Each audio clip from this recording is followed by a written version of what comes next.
Bonjour à tous et à toutes.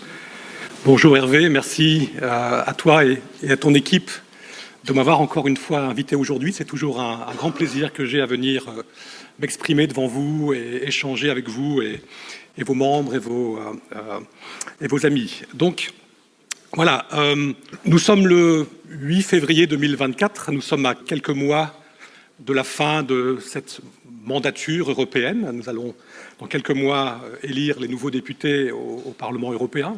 On vient d'en dire quelques mots. Dans quelques mois également, nous aurons un nouveau collège de commissaires. Donc je pense qu'il n'est pas inutile, il n'est pas impossible non plus, de faire une petite ébauche de bilan des 5 années écoulées. On peut faire un bilan politique, on peut faire un bilan également de l'activité réglementaire. Alors au niveau politique, je crois qu'on peut tous s'accorder à constater, même à s'en réjouir, que les paiements sont devenus un sujet politique. Il y a encore quelques années, j'étais déjà à la Commission à cette époque-là, les paiements étaient cantonnés, je dirais, à la 2e ou 3e division. C'était des infrastructures, c'était un peu de la plomberie, c'était obscur, c'était une affaire de quelques techniciens. Mais aujourd'hui, les choses ont tout à fait changé. D'ailleurs, certainement en grande partie grâce à vous, grâce à vos actions, à vos initiatives, un petit peu aussi peut-être grâce aux initiatives prises par les institutions européennes. Mais en tout cas, c'est un fait. Et d'ailleurs, il y a quelques années, en septembre 2020, nous avons à la Commission mis sur la table une stratégie pour les paiements de détail. C'était tout à fait inédit. Jamais une telle stratégie politique n'aurait été envisageable encore quelques années auparavant. Bien évidemment, l'actualité sanitaire et géopolitique a aidé à cette prise de conscience. Tout le monde a pu se rendre compte finalement, pendant la crise sanitaire, de l'importance d'avoir des paiements, notamment électroniques, qui marchent. On a eu aussi, avec les événements en Ukraine et avant ça en Crimée, on a pu voir tout de suite la vulnérabilité qu'un pays pouvait avoir lorsqu'il n'est pas entièrement maître de ses moyens de paiement et les difficultés que ça peut créer lorsque des acteurs internationaux se retirent comme un seul homme dans les 24 heures d'un marché. Donc voilà, les paiements sont devenus, je dirais, un élément de souveraineté nationale et surtout européenne, et plus personne ne le conteste. Et ça, je trouve que déjà, c'est en soi un succès dont on peut se réjouir. Alors politiquement, qu'avons-nous fait, nous, à la Commission, pendant ces années? Nous avons soutenu de manière non équivoque l'émergence d'initiatives européennes dans le domaine des paiements. Et nous avons assisté, accompagné avec satisfaction à la naissance puis au développement du projet EPI. Et politiquement, évidemment, nous nous en sommes tout à fait réjouis, avec d'ailleurs la Banque centrale européenne et l'Eurosystème. Nous avons dialogué en permanence avec tous les acteurs des paiements. Et d'ailleurs, ma présence aujourd'hui est encore un témoignage de cette volonté de la part de la Commission de ne pas travailler dans sa tour d'ivoire au Xème étage d'un bâtiment de verre au rond-point Schuman à Bruxelles. Nous avons vraiment besoin et envie sincèrement de discuter, d'échanger, de comprendre finalement votre quotidien. Nous avons également mis en œuvre une concertation, une coopération très étroite avec le Conseil européen des paiements, le PC, sur le développement des standards, sur l'émergence de schemes. Nous avons vraiment travaillé, je dirais presque en co-régulation entre le régulateur, la Commission, et le Conseil européen des paiements. Et ça, c'est de nouveau, je crois, un modèle tout à fait inédit dont je n'ai pas connaissance d'un équivalent dans d'autres domaines. Et puis, nous avons, ces dernières années, mis en œuvre, et ça c'est très important politiquement aussi, une ébauche de gouvernance dans le domaine des paiements. Il y a un grand nombre d'acteurs, il y a des acteurs nationaux au niveau européen, la Commission, le PC, l'Eurosystème, la Banque centrale. Il y a parfois le sentiment qu'il manque un cap, qu'il manque, je dirais, un cap et pas un chef, mais en tout cas une autorité qui fixerait un petit peu les grandes directions. Et avec la Banque centrale européenne, il y a quelques années, nous avons mis sur pied l'ERPB, donc l'acronyme anglais, European Retail Payments Board, qui se réunit tous les 2 ans 2 fois, pardon, là c'est un autre, 2 fois par an, le RPB, 2 fois par an, et qui fixe, je dirais, les lignes directrices de ce qui devrait être idéalement le cap, la direction dans le domaine des paiements, et qui donne des tâches à différentes institutions, y compris la Commission et d'autres. Donc ça c'est très important, parce qu'on a un peu la pression parfois d'une armée mexicaine, si vous voyez ce que je veux dire. Et avec la stratégie de paiement que nous avons mise sur la table, avec la gouvernance, en tout cas l'ébauche de gouvernance de l'ERPB, je crois que là on a vraiment quelque chose de nouveau et qui fonctionne bien. Sur le plan législatif, évidemment, ça n'est pas à vous que je vais l'apprendre. Nous avons été assez actifs, peut-être un euphémisme, à la Commission. Nous avons mis sur la table pas mal de choses de ces dernières années. Nous avons ouvert beaucoup de chantiers. Le chantier des paiements instantanés, chantier qui va bientôt d'ailleurs se terminer. Il a été assez court, remarquablement court. Nous avons eu un succès entre la proposition et l'adoption finale d'une année. En termes européens, c'est un battement de cils. On a vraiment eu là une adhésion, je dirais quasi unanime, sur ce projet. D'ailleurs, je ne sais pas si vous avez vu avant-hier le vote à Strasbourg. On parlait du Parlement européen aussi tout à l'heure. Le vote au Parlement européen, nous avons eu, je crois, 597 voix pour et 7 voix contre. De nouveau, c'est inédit. Et ça n'est pas un hasard, ça n'est pas une coïncidence, ou ça n'est pas un coup de chance. C'est vraiment qu'on avait là un sujet très porteur, et je crois qu'on avait une très bonne calibration, je dirais, dans les obligations, dans l'équilibre général de la proposition. Nous avons aussi ouvert le chantier révision de la DSP2, et là, par contre, le chantier est encore ouvert. Nous venons de l'ouvrir. En tout cas, la proposition de la Commission date de juin, et les travaux au niveau du Conseil et du Parlement ont commencé en juillet, et ça avance pas mal, surtout au niveau du Parlement. Pour une fois, on va dire, peut-être, le Parlement européen va plus vite que le Conseil, mais c'est parce qu'ils ont un peu le sablier des élections qui s'approchent, qui se vident un petit peu à la fois, et ils veulent avoir fini avec leur mandat politique avant de partir voilà, en ce qu'ils appellent le recess, donc la pause parlementaire, et donc ils voudraient adopter leur mandat en avril déjà. Donc ils travaillent à marche forcée vers cela. Nous avons aussi ouvert le dossier de l'euro numérique, euro digital. On va en parler aujourd'hui. J'imagine qu'il y a des avis un peu mitigés sur cette initiative. On pourra en parler ensemble si vous le souhaitez. Nous avons aussi ouvert le dossier du cash, du legal tender, donc l'accès au cash et l'acceptabilité du cash, un peu comme corollaire à l'initiative euro numérique. Nous avons aussi ouvert le chantier terminé également, et j'ai vu que Stéphane Nouy était là. Nous avons ouvert le sujet de l'identité numérique, du wallet européen d'identité numérique, et ça c'est aussi très important pour les paiements. Les paiements sont considérés comme étant le cas d'usage numéro 1 pour un tel wallet. Donc on est là dans un sujet périphérique certes, mais en tout cas qui est quand même au cœur du dossier paiement. Alors les résultats, est-ce qu'on peut déjà à l'heure du bilan dire bon travail, mission accomplie?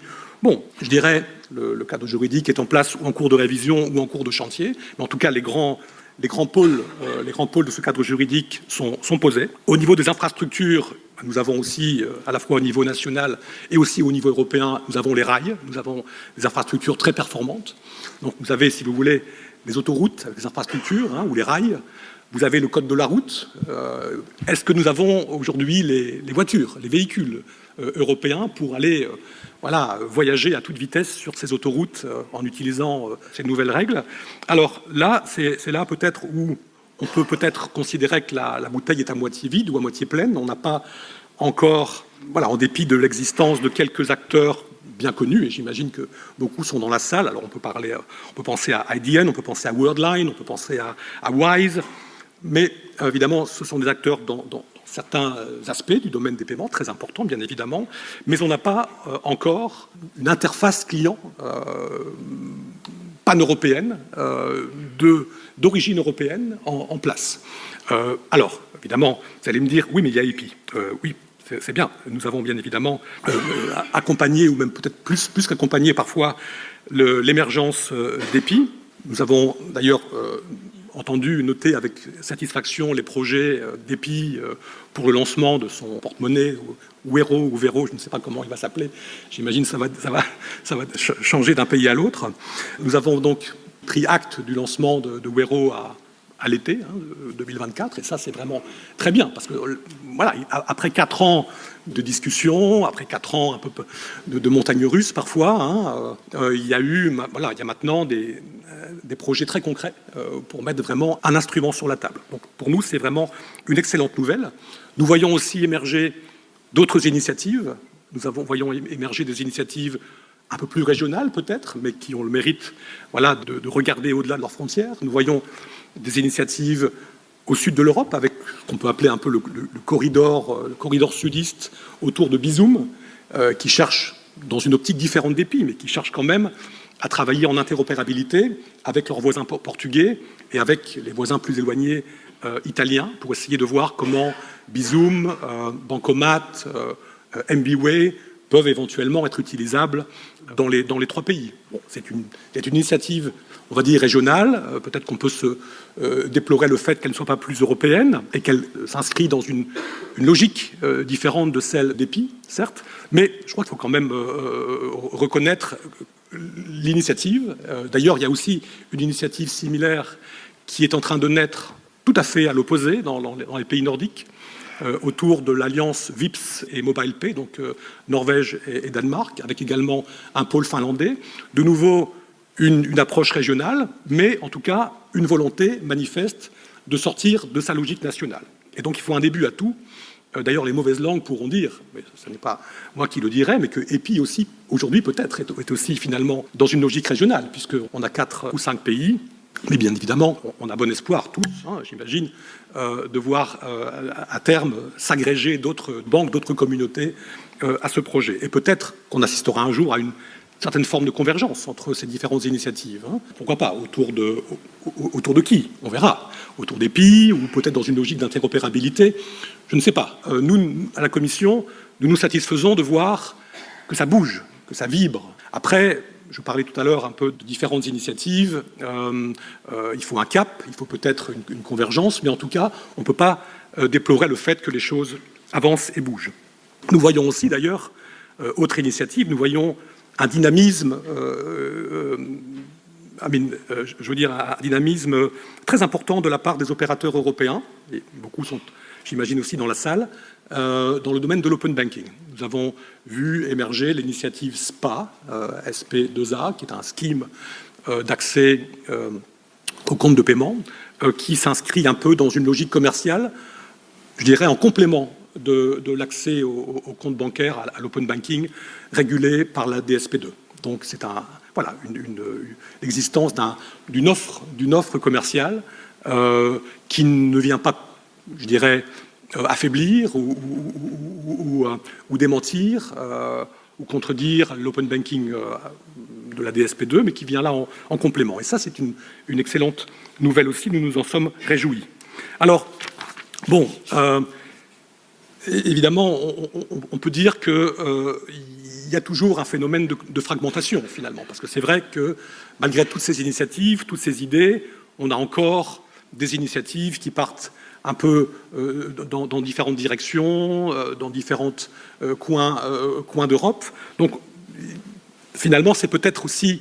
Alors, c'est une question que j'ai posée à un groupe d'experts il y a quelques jours pour qu'ils y réfléchissent. Est-ce que finalement c'est une richesse d'avoir cette diversité, d'avoir cette ébullition d'initiatives, ou c'est une faiblesse? Est-ce qu'on se disperse? Est-ce qu'on se fragmente façon puzzle, comme on dit dans le film? Ou est-ce qu'au contraire, il y a vraiment là une force pour l'Europe d'avoir toutes ces initiatives? Je dirais l'avenir le dira. L'avenir le dira. Dans les années à venir, j'imagine qu'il y aura peut-être une convergence, ou j'espère une certaine convergence. Mais en tout cas, pour l'instant, on souffre peut-être d'un manque finalement d'échelle. À part quelques acteurs de taille mondiale, on a encore une échelle nationale, régionale, mais on peine à arriver au niveau européen et ne parlons pas au niveau mondial.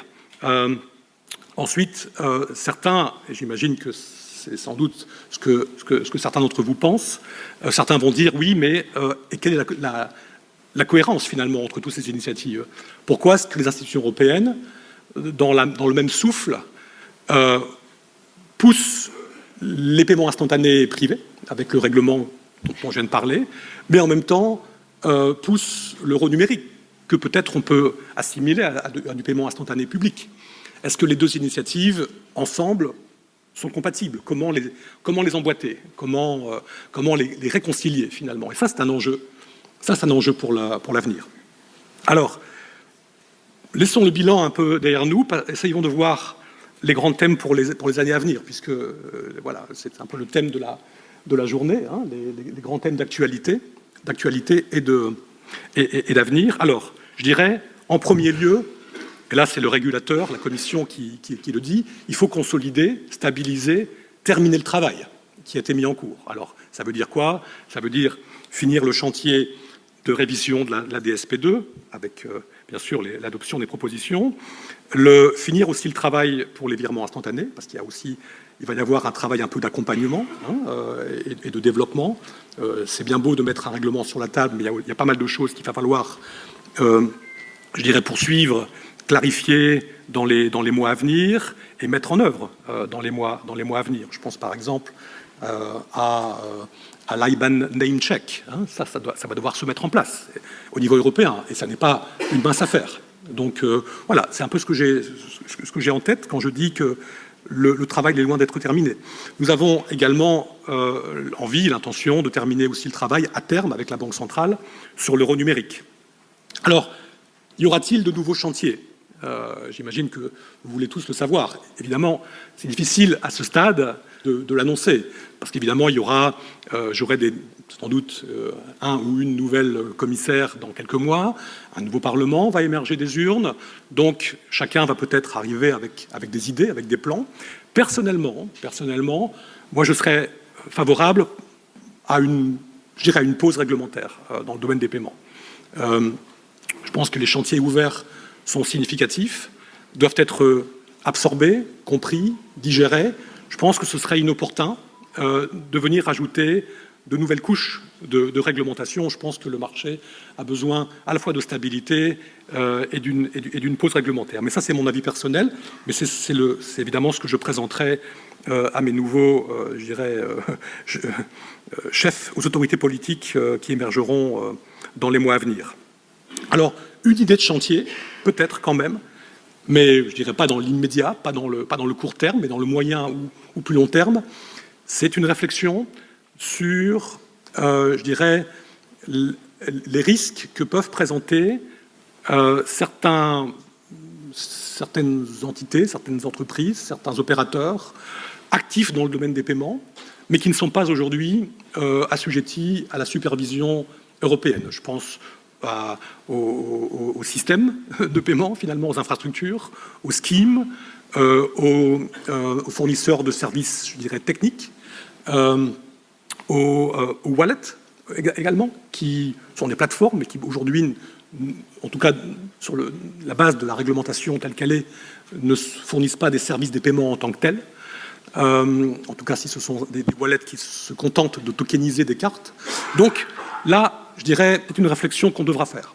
Il y a une certaine forme de contrôle qui est l'oversight de la Banque centrale européenne, qui existe pour les systèmes de paiement, je dirais, systémiques, qui se met en place pour d'autres systèmes de paiement, pour d'autres opérateurs, même les schemes, même les wallets, qui se met progressivement en place. Mais voilà, il faudra réfléchir à la lumière du développement de certaines de ces entreprises et des nouveaux risques qu'ils peuvent éventuellement faire peser à la fois aux consommateurs, mais aussi au système en tant que tel. Il faudra voir dans quelle mesure il y aura là une matière à peut-être à renforcer l'arsenal de supervision. Mais c'est un chantier que nous ouvrirons à terme. D'ailleurs, nous y sommes normalement contraints par un mandat que nous avons reçu par les co-législateurs dans le dossier DORA. Autre priorité, poursuivre l'accompagnement, le développement des acteurs européens dans le domaine des paiements. Alors, nous souhaitons tous, je l'ai dit il y a un instant, que le projet EPI eh bien, à la fois réussisse dans sa configuration actuelle, mais aussi attire, agrège et se développe au-delà de sa base actuelle. Nous avons aussi un défi, je l'ai dit, c'est l'articulation entre elles ou entre eux de tous les projets que nous avons actuellement. Alors EPI, les projets interopérabilité autour d'EMSA, le SPA, l'Eurodigital, le Wallet européen. On a vraiment... Voilà, il faut éviter ce syndrome de l'armée mexicaine. Nous avons besoin de beaucoup plus de cohérence et de beaucoup plus de convergence. Et en faisant ça, nous lutterons, j'imagine, je le souhaite, contre la fragmentation, notamment aussi par une consolidation européenne qui aujourd'hui n'est pas toujours en place. Et ça passe certainement par une application, je dirais, intelligente des règles de concurrence. Ça, c'est évident. Je finis avec deux initiatives, deux priorités. La lutte contre la fraude. Parfait. Lutte contre la fraude au paiement par l'implication de tous les acteurs, absolument tous les acteurs. La fraude au paiement, c'est complexe. La chaîne des paiements est complexe. Et le rôle et la responsabilité des différents acteurs, par leurs actions ou parfois par leurs inactions, est importante. Et il faut que tous les acteurs, et pas seulement les acteurs bancaires, mais aussi dans le domaine des télécoms, notamment, ou les plateformes Internet, il faut que tout le monde, d'abord, accepte la responsabilité qu'elle a dans la fraude et en prenne, je dirais, acte et prennent les mesures nécessaires. Et nous, au niveau européen, nous allons bien évidemment favoriser tout cela. Parce que si on ne se parle pas au niveau national, nous le ferons au niveau européen, parce que la fraude est vraiment une plaie. Je pense que tout le monde le voit, tout le monde le sait, et c'est quelque chose qui reste une priorité pour nous. Et finalement, des réflexions peut-être sur une absente, peut-être parfois, en tout cas de l'échelle européenne, c'est la carte. Nous savons qu'EPI avait initialement l'intention de développer une carte au niveau européen. Ça ne s'est pas fait pour différentes raisons que j'imagine beaucoup d'entre vous connaissent bien, mais ça n'en demeure pas moins que le problème ou la question est là. Il n'y a pas de réseau de cartes européen, il y a des réseaux performants mais nationaux. Alors que faire? Il faudra réfléchir à toutes les options possibles. Alors de l'interopérabilité, ou la création ex nihilo d'un système qui avait été envisagé, mais qui coûterait évidemment très cher et qui serait assez complexe. Une convergence aussi, finalement, convergence autour des rails peut-être du paiement instantané. Donc vraiment, on doit là lancer une réflexion qui, je sais, d'ailleurs, est déjà lancée au niveau national, et je sais qu'en France, on y réfléchit avec certains partenaires européens. Et je pense que, Hervé, vous et votre équipe, vous avez là pour la carte, j'imagine, un rôle à jouer, de moteur, de catalyste, de moteur, de fournisseur d'idées aux autorités européennes. Et je serais très content d'en discuter avec vous dans les semaines et les mois qui viennent, ou dans les heures qui viennent. Voilà, donc je vais m'arrêter là. Je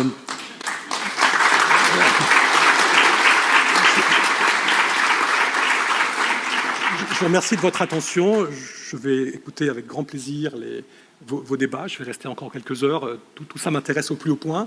Et voilà. Et je suis là, si vous voulez, networker. Il n'y a pas de problème. J'en ai l'habitude et j'en ai l'envie. Donc, merci beaucoup. Merci beaucoup, monsieur.